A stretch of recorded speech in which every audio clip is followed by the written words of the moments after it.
할렐루야. 여러분 혹시 미국의 수정교회 혹시 여러분 알고 들어보셨습니까? 아, 미국의 몇 안 되는 10,000명 넘는 교회입니다. 몇 안 되는 교회인데 수정교회는 말 그대로 건물을 이 유리로 통유리로 수정처럼 외 밖에서 보면 거의 수정같이 보일 정도로 통유리로 건물을 지었습니다. 그래서 이름이 그래서 수정교회인지는 잘 모르겠는데, 근데 이 교회가 로버트 슐러 목사님께서 담임을 하시면서 이렇게 10,000명이 넘는 성도가 모이게 됐습니다. 그러다 보니까 많은 목회자들이 부흥을 바라는 모든 교회와 성도들과 모든 목회자들이 다 자기 교회 부흥을 바라잖아요. 그런 의미에서 어떻게 저렇게 모일 수 있을까? 여러분, 미국의 교회는 100명 모이면 우리 한국에 1,000명 모이는 것과 똑같습니다. 그러니까 10,000명 모였다 그러면 10만 명 모인 것과 똑같은 그런 의미를 담고 있어요. 그래서 100명이 넘는 교회가 미국에 흔하지 않습니다. 사실인지 모르겠지만 그렇다고 합니다. 그런데 어떻게 해서 이 10,000명이 모이게 됐나? 그 비결이 궁금해서 인터뷰도 많은 목사님들 자문도 구할 때 그럴 때마다 이 로버트 슐러 목사님께서 말씀하시기를, 우리는 보통 이 교회가 어떤 시스템을 갖고 있는지, 그렇죠? 그리고 어떤 사역을 하시는지, 한편은 목사님의 목회 방침은 또 어떤지, 성도들은 과연 얼마나 이제 성도들의 이 평신도 리더십은 또 어떤지, 그 평신도 리더십을 또 어떻게 키웠는지, 이런 부분들에 대해서 우리는 궁금하고 알고 싶고 벤치마킹하고 싶고, 그래서 그런 부분들에 대해서 말씀하실 줄 알았는데 전혀 의외의 말씀을 하셨어요. 뭐를 말씀하시느냐? 10,000명이 된 원동력이에요. 저는 강단에서 절대로 죄인이라는 용어를 사용하지 않습니다. 예수님도 사복음서를 봤을 때 예수님도 어떤 사람을 앞에 놓고 네가 죄인이다 라고 말씀하신 적이 없습니다. 그래서 사람들이 듣기 싫어하는 그런 말을 설교자가 입에 담는 것은 지혜롭지 못한 방법입니다. 그게 부흥의 비결이라는 거예요. 그리고 실제로 여러분, 많은 사람들이 자기를 비하하는 그런 말 듣고 싶어하는 사람 별로 없죠. 저도 사실 이 교회에서 어떤 우리의 어떤 죄 문제, 이거 잘못했고 저거 잘못했고 이런 얘기를 계속 들으면 굉장히 피곤하고 힘들고 좀 긍정적인 좀 말을 듣고 싶고 뭐 그럴 것 같긴 합니다. 누구나 여러분 잘했다라는 칭찬이 듣고 싶지, 이건 이래서 잘못이고 저건 저래서 잘못이다, 이런 말을 듣는 것은 말 그대로 정말 사양이죠. 그렇죠? 듣고 싶지 않죠.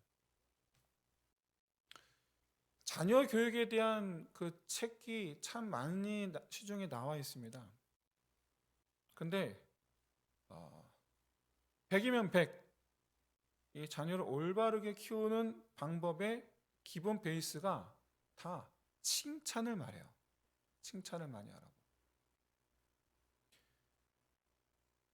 그리고 만약 틀린 점, 잘못된 점이 발견되면 그것이 왜 잘못됐는지, 뭐가 틀렸는지를 스스로 깨닫도록 유도하는 방식으로 깨닫게 해 주어야 된다. 그렇게 이제 권유를 합니다. 어린 자녀들의 경우.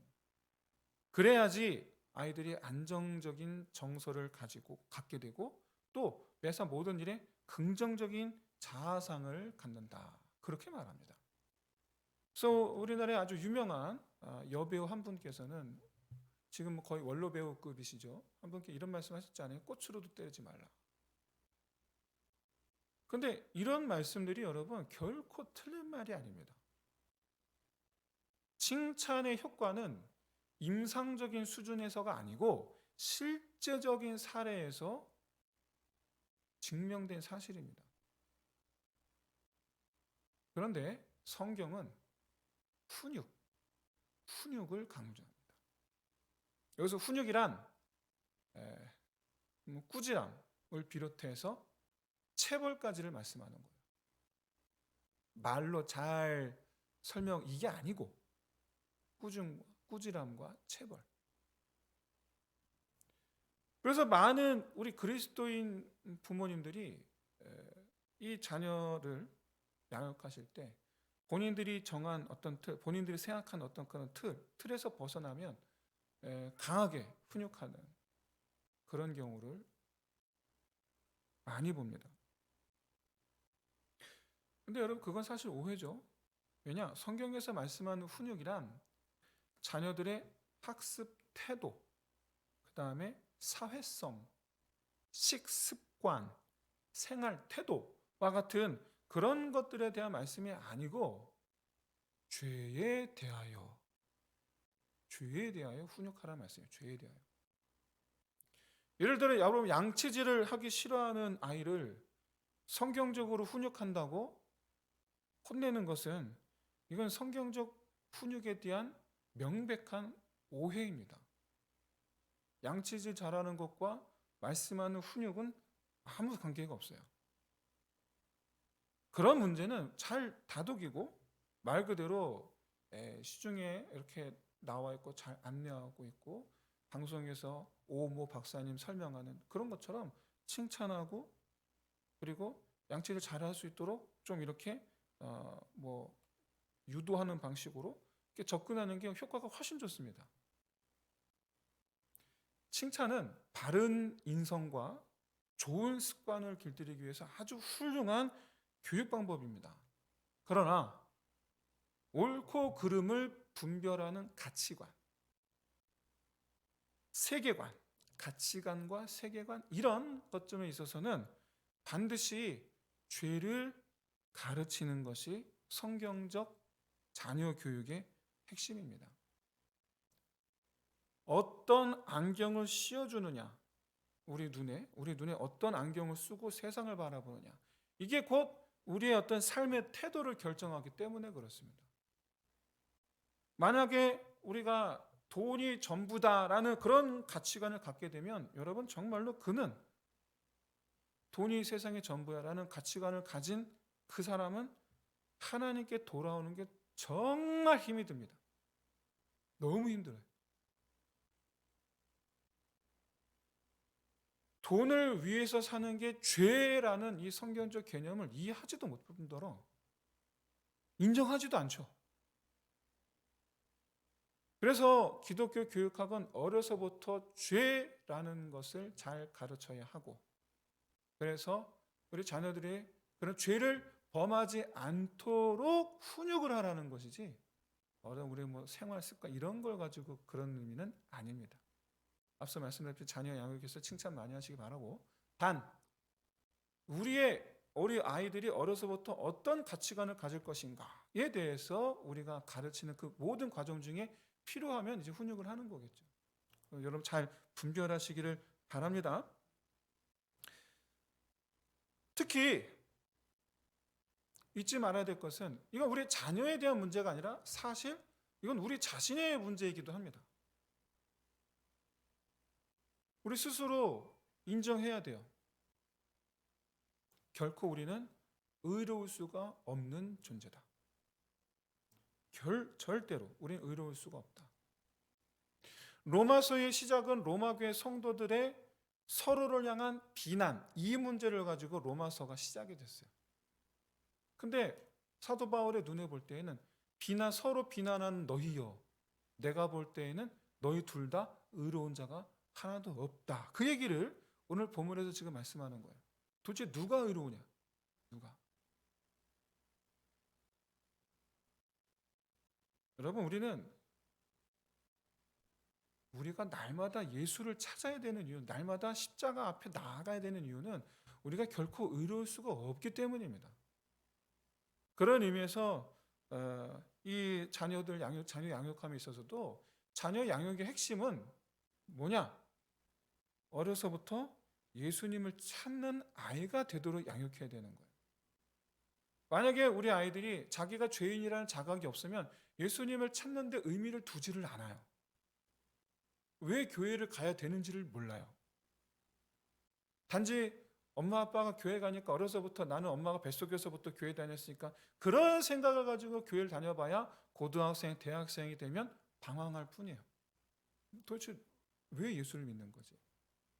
그런 의미에서 우리가 우리 자신을 보듯 우리 자녀들이 이처럼 정말 예수를 필요로 하는 아이들, 그렇게 여러분 잘 훈육과 양육으로 어려서부터 다윗과도 같은 우리 자녀들 잘 양육하시기를 진심으로 소원합니다.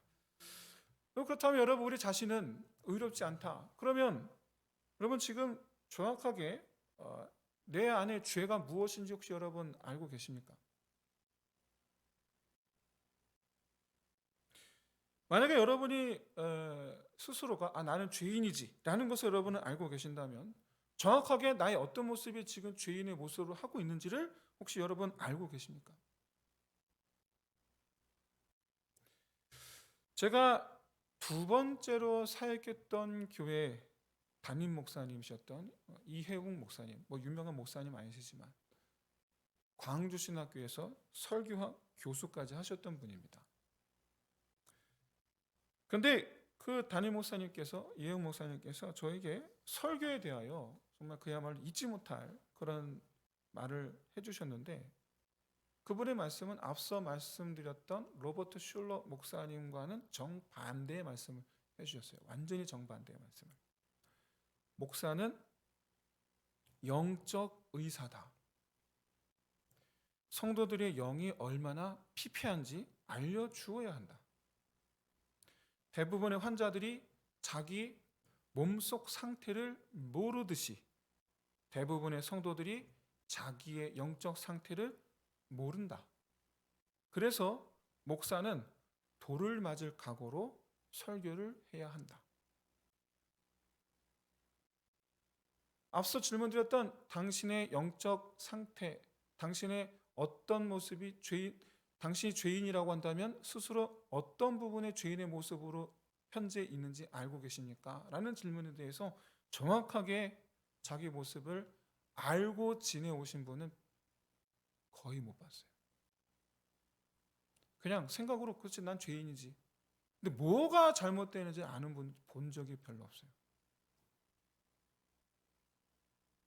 여러분은 이 목사님의 말씀에 여러분 어떻게 전적으로 동의하십니까? 여러분 어떠십니까? 저는 최소한 경험적으로 한 가지는 알고 있습니다. 한 가지, 최소한 이 말씀을 비추어서 한 가지. 바로 뭐냐? 본인이 본인을 모른다라는 거예요. 이건 제가 알겠더라고요. 그리고 누군가가 그래서 알려줘야 된다라는 거예요. 그래서 그럼 여러분, 알려주는 사람이 내게 있어서는 원수입니까? 아니면 은사입니까? 은사여야죠. 목사는 여러분의 원수가 아니라 은사이기를 진심으로 소원합니다. 저는 여러분에게 은사지, 저는 여러분에게 원수가 아니에요. 네, 저를 원수 취급하지 마세요. 네.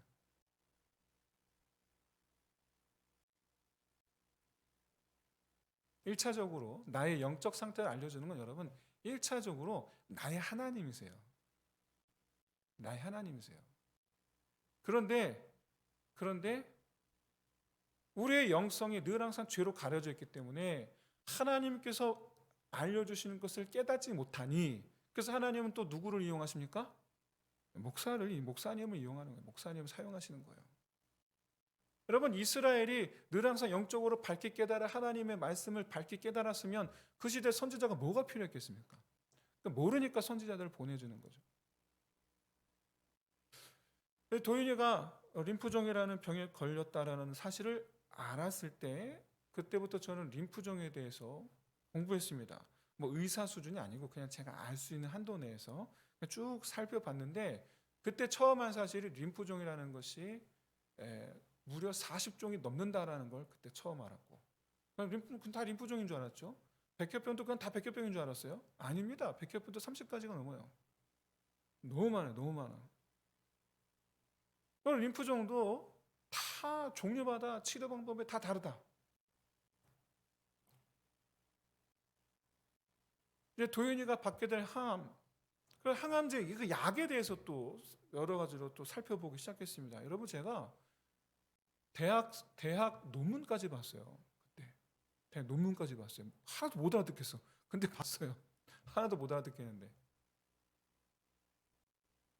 그 결과 도윤이한테 사용되는 그 항암제의 그 부작용이 어느 부분에 또 어떻게 어떤 방식으로 나타날지 그 부작용이 뭔지를 알게 되니까 아 이게 이 약을 쓰면 이런 부작용이 나타나는구나. 그때부터 여러분 그런 게 어디서 어떻게 나타날지 몰라서 노심초사 또 걱정하는 거예요. 알면 할수록 걱정이 돼요. 하지만 누군가 이렇게 말하죠. 그럼 모르고 있으면 그러면 그냥 아무것도 모르지 편하게 있으면 되겠네. 그건 내가 편한 거고, 그러나 내가 그렇게 불안에 떨지라도 부모로서 알고 있어야지 아이 상태를 계속 면밀히 보고 그리고 예상되는 그런 어떤 증상이 나타나면 빨리 병원에 데려가거나 의사에게 얘기를 해야 되잖아요. 말을 할 수 있어야 되잖아요. 그러니까 비록 부작용이 뭔지 그걸 알게 되면서 더 불안에 떨게 되었지만 결코 그 알기를 멈출 수가 없었어요. 알아야 했어요. 알아야지 병원에 가서 적절한 조치를 받을 수가 있으니까. 그래서 저희 부부는 매일 하는 피검사, 기타 뭐 무슨 소변 검사, 뭐 또 무슨 검사만 하고 나면 그 뒤에 그 검사 결과를 가지고 의사를 붙들고 어떤 변화가 생겼는지. 그래서 거기 그 레지던트 선생님이 저만 보면 막 바들바들 떨었어요. 하도 물어보니까. 근데 그래도 의사분들이 그래서 참 감사했던 게 귀찮아하진 않았어요. 귀찮아하지 않고 또 서서 또 얘기를 또 해주더라고 또.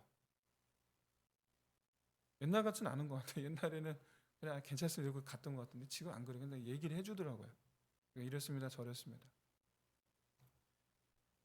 비록 그 문제가 생겼을 때 그럼 나올 수 있나요? 이런 질문에는 그 답을 해주진 못하죠.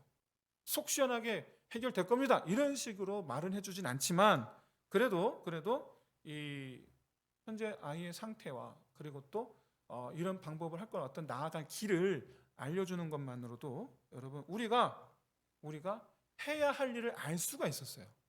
아 이렇게 해야 되겠구나 저렇게 해야 되겠구나. 중요한 건 의사가 말해주지 않으면 아무것도 우리가 알지 못한 채 그리고 왜 이러지? 아무것도 알지 못한 채 왜 이러지? 그러다가 하다가 놓치는 거예요. 적절한 때를 놓치는 거예요. 실제로 정말 조그만 변화에도 꼬치꼬치 캐물었던 저희 부부와는 달리 아이의 변화에 전전긍긍하면서도 의사에게 묻지 않고 알아서 해주겠지 기다리다가 그런 적절한 치료의 때를 놓치는 분들도 제법 봤어요.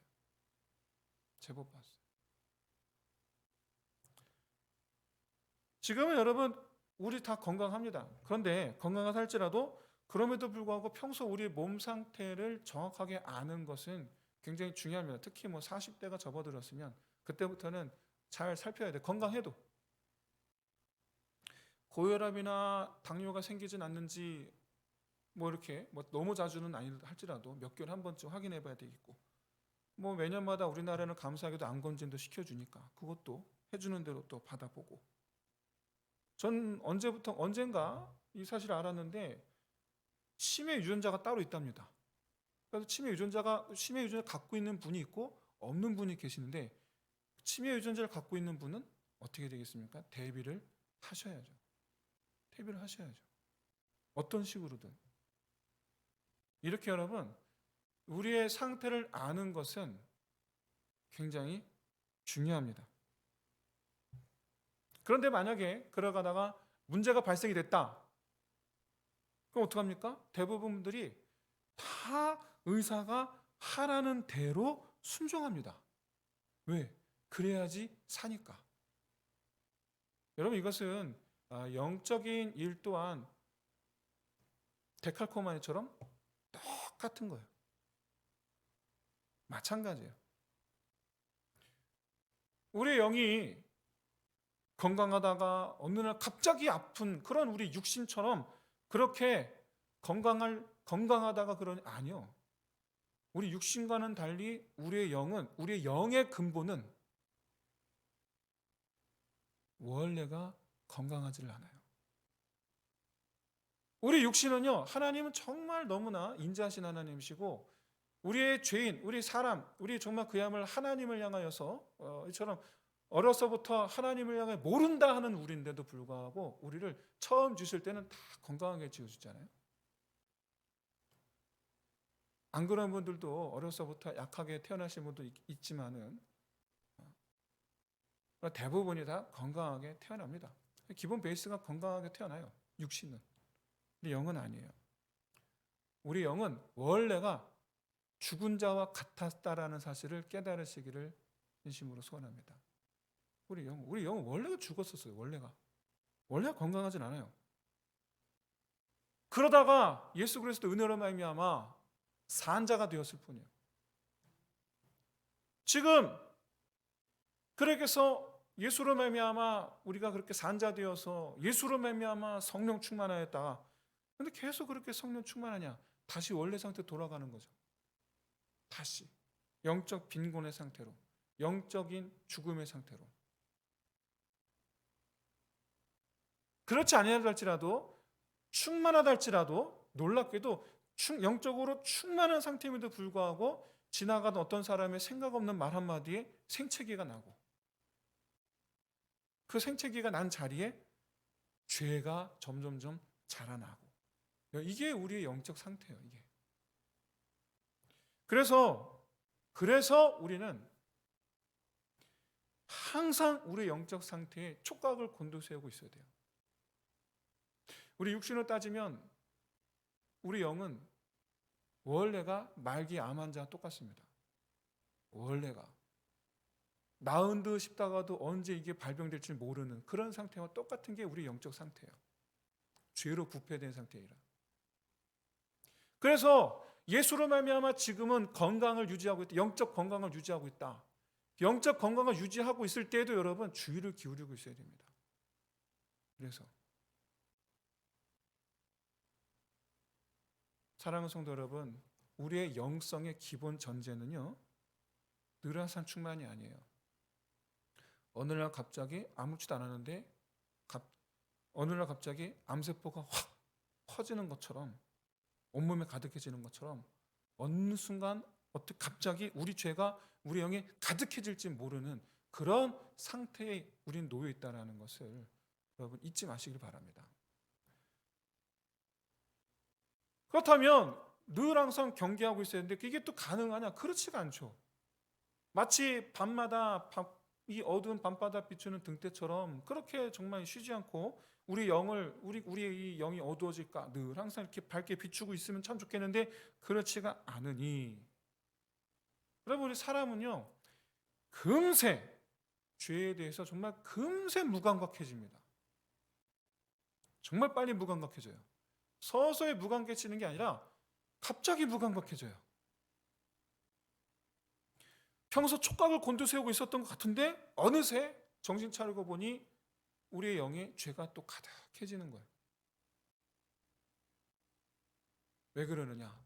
죄가 우리가 알지 못하는 사이 죄가 은밀하게 우리 눈을 가리우고 소경으로 만들고 보지 못하게, 죄가 우리 귀를 가리우고 듣지 못하게, 죄가 우리 입을 막기 때문에 그렇습니다. 놀라운 사실은 그렇게 죄가 가리우고 눈, 입, 귀 보지 못하고 듣지 못하고 다 이렇게 가리웠는데 불구하고 죄가 자라서 내 영을 갉아먹고 있음에도 불구하고 그것을 깨닫지 못한 채 자기는 스스로 의롭다고 여기는 분들이 참 많아요. 안 믿는 분들이 아니라 믿는 분들 가운데, 교회 다니는 분들 가운데 이 정도면 됐지라고 안심하고 있는 분들이 참 많아요. 가장 대표적인 사람이 누굽니까? 오늘 로마 교회 유대인 그리스도인들. 자기들은 의롭대요. 그 자체가 여러분, 자기는 의롭다고 생각하고 자체가 이미 죄가 가리워서 자기를 못 보게 만들고 있는 상태예요. 이미. 예, 여러분, 이것이 과연 이 로마 교회 유대인 그리스도인들만 그렇습니까? 아니죠. 로마 교회 안에 있는 로마인, 헬라인, 야만인, 로마 교회 안의 모든 성도들 사실은 다 똑같다라는 거예요. 헬라인이나 유대인이나 너희는 다 똑같다. 다 가려져 있다. 사랑하는 성도 여러분, 반면 교사로 삼으시길 바랍니다. 우리 영적 상태를 정확히 알고 계시기를 소원합니다. 그러나 잊지 마십시오. 절대로 자신하지 말아야 될 것은 예레미야 선지자 말씀하신 것 같이 만물보다 거짓되고 부패한 것이 바로 우리 마음이라고 하셨어요. 만물보다 부패한. 더 그러한 것은 누가 이를 알리요? 아무도 모른대요. 만물보다 부패한 게 우리 심령인데 그걸 아무도 몰라요. 그걸. 그런데 이 사실 자체를 인정하고 받아들이는 순간 예수 십자가로부터 떨어져 살 수 없다라는 것을 깨닫게 되죠. 아, 난 예수 없이 안 되는구나. 그리고 이 사실을 받아들일 때 십자가 앞에 그렇게 해서 나아갈 때 우리 그때서야 비로소 우리 그 부패한 우리의 그 죄성과 죄와 우리의 마음과 생각과 우리 영혼을 그제서야 우리는 고칠 수가 있습니다. 요즘에 제가 사순절을 계기로 함께 나누고 있는 레위기 이 말씀들 한번 여러분 떠올려 보시기 바랍니다. 현재 지금 여러 가지 제사법 그리고 그 영적 의미에 대해서 함께 나누고 있습니다.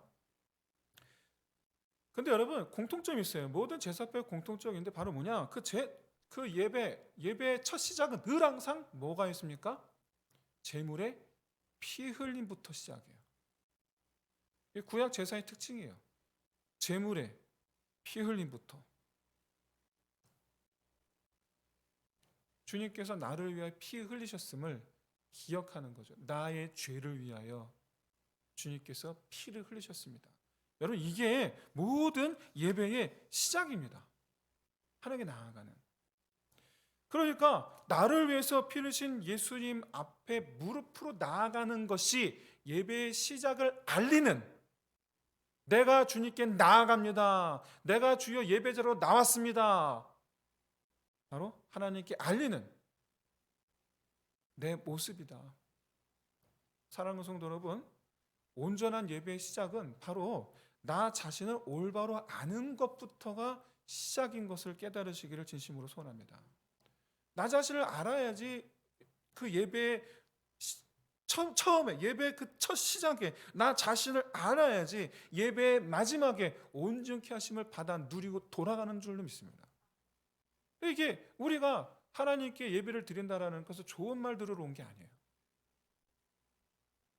제가 장담하는데 여기 계신 분들 3일 전에 주일날 제가 설교한 내용을 기억하시는 분 아무도 안 계신 줄로 믿습니다. 기억을 못해요. 놀랍게도 여러분 저도 기억을 못합니다. 그렇게 설교 원고를 쓰려고 그냥 밤새고 그냥 바등바등 했는데 기억이 잘 안 나요. 여러분 어떤 분은 이렇게 말씀하시는 분이 계세요. 믿음은 들음에서 난다. 그러니까 설교를 들으면 믿음이 생긴다. 아니요. 그 말씀은 그런 얘기가 아니에요. 거기에는 생략이 되어 있는 게 있어요.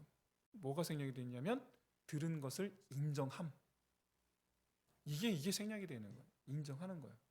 들은 말씀이 내 안에 들어와서 뿌리를 내리고 자라야죠.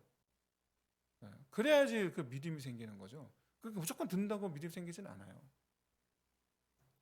그렇다면 들은 말씀에 내 안에서 뿌리를 내리고 열매를 맺는다라는 건 어떤 것입니까? 바로 우리의 모습을 알게 하신 그 말씀을 붙들고 씨름하는 걸 뜻해요. 주여, 그렇습니다. 내가 그렇습니다. 내가 그런 사람입니다. 알고 봤더니 내가 시기가 많은 사람이었고, 알고 봤더니 그렇게 질투가 많은 사람이었고, 알고 봤더니 그렇게 무력이 심한 사람이었고, 알고 봤더니 그렇게 욕심이 많은 사람이었고, 사람 관계에서도 욕심이 많고, 물건도 이렇게 집착을 하는지, 남들보다 높아지고 싶은 마음, 남들한테 대접받고 싶은 마음, 대우받고 싶은 마음. 주여, 나는 그런 사람이었습니다. 주님은 우리 보고 온전히 섬기려 하였는데, 주님은 우리에게 온전히 자기 자신을 내어준 같이 형제를 섬기라 했는데, 자기를 내어주라고 했는데 100원 하나 쓰는 것이 아깝고, 그게 저입니다. 이게 우리의 말씀 앞에, 하나님께서 우리에게 들려주시는 그 말씀 앞에 이와 같이 인정함이 있을 때 그 말씀이 우리 안에 뿌리 내리고 자라서 말씀의 열매를 맺는 거죠. 어떤 열매입니까? 섬김의 열매요, 사랑의 열매요. 하나님께서 우리에게 나를 닮으라 하신, 그래서 예수 닮게 되는 거죠. 예수 닮게 되는 거예요. 그래서 어거스틴이 이런 말 한 적이 있습니다. 세상에는 두 가지 종류의 죄인이 있는데, 여기서 말하는 어거스틴이 말하는 세상은 그때가 이제 중세인지라 다 교회 다니는 사람들이잖아요. 다 카톨릭. 그러니까 이게 교회 다니는 사람 얘기예요. 교회 다니는 사람들. 오늘날 따지면. 그래서 해석하면 이거는 세상에는 아니라 교회 안에는 두 가지 종류의 죄인이 있는데, 내가 죄인이요 라고 말하는 죄인과 나는 의인이요 라고 말하는 죄인이 있다. 두 종류의 죄인이 있다라는. 여러분, 제가 한 가지 한번 여쭤보겠습니다. 자기 죄에 절망한 사형수가 구원받기가 쉽겠습니까? 아니면 남의 죄를 자기 의로 판단하는 판사가 구원받기 쉽겠습니까? 누가 구원받기 쉬울까요? 누가? 사랑하는 성도 여러분, 자기의 옳은 판단을 의뢰하는 판사와 같은 자가 되지 마시고, 자기 죄를 마주하고 있는 사형수와 같은 여러분 되시기를 진심으로 소원합니다. 자기 죄를 정확히 아는 죄인, 그 사람이 구원받고, 그 사람이 온전케 되고, 그 사람이 깨끗하게 되고, 그 사람이 하나님께서 높이 드는 자가 된 줄로 믿습니다. 우리 하나님 역전의 하나님이에요. 역전의 하나님. 우리 스스로가 낮아질 때 하나님은 우리를 높이시고, 우리 스스로가 높아질 때 하나님은 우리를 내려놓으시는 역전의 하나님. 나의 죄, 우리가 정확하게 알아야 할 나의 죄, 그것은 여러분 도덕적 흠결이 아니에요. 도덕적 흠결을 말하는 게 아니에요. 여러분, 우리가 보통 사람들도요, 가서 때리고 훔치고 속이고 이런 죄를 저지른 사람은 많이 없습니다. 저희 같은 그냥 보통 평범한 소시민들은 그런 거 안 합니다. 오히려 이해하려고 애쓰고, 그렇죠? 오히려 좀 참고 이러고 살지. 우리가 보통 우리 같은 사람들이 평범한 우리 같은 사람들이 마치 사나운 사냥개처럼 그냥 이웃들이 그냥 이러지 않잖아요. 그냥 적당히 참고 그냥 넘어가고. 여러분, 도덕적 흠결이라는 부분에 있어서는 대부분 다 흠은 찾기가 별로 없어요. 그런 걸 말하는 게 아니에요. 사람은 알지 못하지만 하나님 보시기에 너무나 부끄럽고 수치스러운 것들, 그런 것들을 말하는 거예요. 어떤 거냐? 바로 하나님의 말씀이 찌르고 쪼개는 바로 그 부분, 바로 그 부분을 여러분 정확히 알아야 됩니다. 날마다. 그래서 우리는요, 율법이라고 말하는 하나님 말씀을 우리 자신을 비추는 거울로 삼아봐야 되는 거예요. 거울로. 이 말씀은 항상 우리의 흠을, 하나님 보시기에 그것들을 항상 비춰주거든요. 근데 하나님께서 율법만 주셨으면 우린 괴로웠을 거예요. 그렇구나, 나는 이렇구나. 그렇구나, 나는 이렇구나. 그건 낙심만 되고 실망만 될 거예요. 하지만 주님은 무엇과 같이 주셨습니까? 예수 그리스도 보혈의 피도 우리에게 주셨잖아요. 율법과 더불어서 자기 아들을 주셨잖아요. 그래서 우리는 율법을 들고 늘 예수를 찾는 자가 되어야 될 줄로 믿습니다. 말씀을 들고 예수를 찾는 자. 그래서 여러분 예수를 찾으려면 그래서 말씀이 있어야 되는 거예요. 역설이에요. 여러분 예수를 찾으려면 말씀을 늘 항상 들고 있어야 돼요. 만약 우리 손에 말씀이 없으면 예수를 안 찾습니다. 안 찾아요. 보지라느니 안 찾는 거예요. 정말 바라기는 그야말로 날마다 말씀에 자기를 비추어 보는 자. 그래서 자기를 아는 자 되시기를. 그래서 이 말씀에 벗어나 있는 내 모습을 인정함으로 그렇게 우리 스스로가 나의 죄인됨을 하나님 앞에 나의 그 죄인됨으로 하나님 앞에 나아가는, 그래서 날마다 진정한 영적 회복을 맛보는 자 되시기를 주의 이름으로 축원드립니다. 이제 말씀 마치겠습니다. 사랑하는 성도 여러분, 부끄럽지만 부끄러움도 쉽고 괴로운 듯도 쉽고 꼭 그렇게까지 해야 되는가 싶지만, 그러나 우리가 정말 진정한 아까 말씀드린 사형수의 마음, 그러니까 나의 죄에 대한 절망감, 굳이 절망감을 찾으시오 그런 말씀이 아니죠. 굳이 나 지금 편안한데 절망감을 찾아야 되는가 그런 말씀이 아니죠. 우리가 하나님의 말씀에 비추어서 하나님 앞에서의 우리의 그 연약함을 발견하고 그것을 발견하는 것이 여러분 오히려 기쁨이 되시기를 진심으로 소원합니다. 마치 여러분들이 아침에 화장하기 전에 이렇게 묻은 거를 찾아내는 기쁨처럼 찾아낼 때 좀 어떠세요? 이렇게 물론 좀 못 보고 지나가는 건 낫잖아, 그렇죠? 그걸 이거 봐야지 이걸 빨리 이렇게 하고 가니까 못 보고 지나가 얼마나 창피한 일입니까? 찾는 게 오히려 낫잖아요.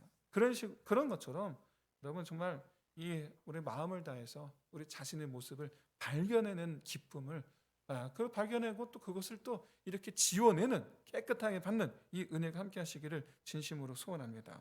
아마 모쪼록 이처럼 하나님께서 이 자기 의로 인해서 나는 잘하고 있어,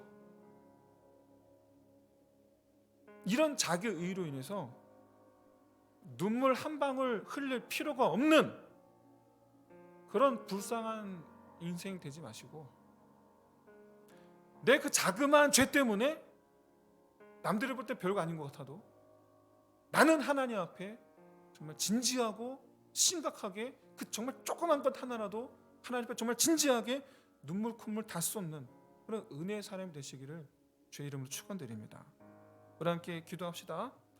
그럼 나의 의를 자랑하는 자 되지 말고 씻겨주시는 십자가를 자랑하는 삶이 되기를 위해서 기도하며, 그래서 십자가를 찾는 자 되기를 소망하며, 그 나의 죄를 정확히 아는 자 되어서 날마다 회복을 이루는, 회복의 의를 나누는, 회복의 은혜를 누린 자 되게 해주시고, 그리고 우리 교회가 회복과 구원의 은혜가 넘치는 그런 우리 교회가 되게 해주시기를 우리 위해서 우리 함께 기도한 시간 갖겠습니다. 기도하겠습니다. 할렐루야. 하나님 아버지, 우리 이 시간 주님 말씀하신 바와 같이 의인은 하나도 없도다. 하나님, 우리가 의인이 아님을 주에 인정하게 하여 주옵소서. 보게 하여 주옵소서. 우리의 영혼은 원래 죽었던 자라, 우리의 영혼은 원래 부패했던 것이라, 우리의 영혼은 원래 썩어있던 것들이라, 그렇게 아버지 냄새나는 것이 우리의 영성인데